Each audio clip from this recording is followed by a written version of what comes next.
So PGTRB chemistry. So hall ticket வந்து பார்த்தீங்கன்னா நமக்கு ரிலீஸ் பண்ணிட்டாங்க.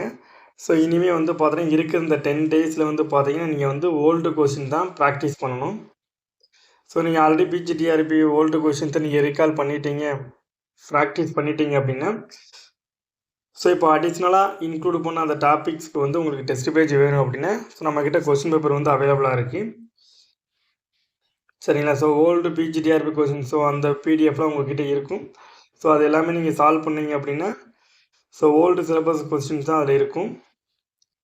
ஸோ உங்களுக்கு நியூ சிலபஸ், ஸோ அடிஷ்னலான டாபிக், ஸோ அதுக்குரிய கொஸ்டின்ஸ் எப்படி இருக்கும் அப்படிங்கிறது உங்களுக்கு வேணும் அப்படின்னா, ஸோ இந்த நம்பருக்கு கான்டாக்ட் பண்ணுங்கள். ஸோ நம்ம ஒரு யூனிட்டுக்கு வந்து ஸோ 2 டெஸ்ட் வைப்போம், 50 கொஸ்டின்ஸ் இருக்கும். சரிங்களா? ஸோ ஆர்கானிக் அப்படி எடுத்துக்கிட்டோன்னா, ஆர்கானிக் 2 யூனிட் இருக்குல்லையா, அப்போது 4 டெஸ்ட் இருக்கும்.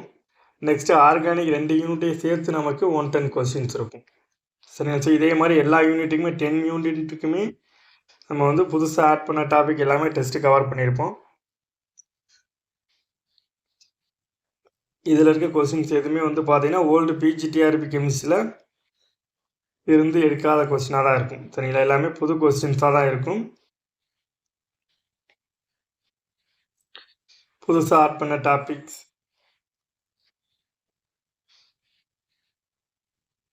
ஸோ யாருக்காவது இந்த 10 யூனிட் கவர் பண்ணி முடிச்சுட்டு அந்த டைமில் டெஸ்ட்டு போட்டு பார்க்கணும் அப்படின்னா, ஸோ இதுக்குரிய பிடிஎஃப் அண்ட் ஆன்சர் கீ வந்து உங்களுக்கு ப்ரொவைட் பண்ணிடுவோம். சரிங்களா? ஸோ உங்களுக்கு வேணும் அப்படின்னா ஸோ இந்த நம்பருக்கு கான்டாக்ட் பண்ணுங்கள்.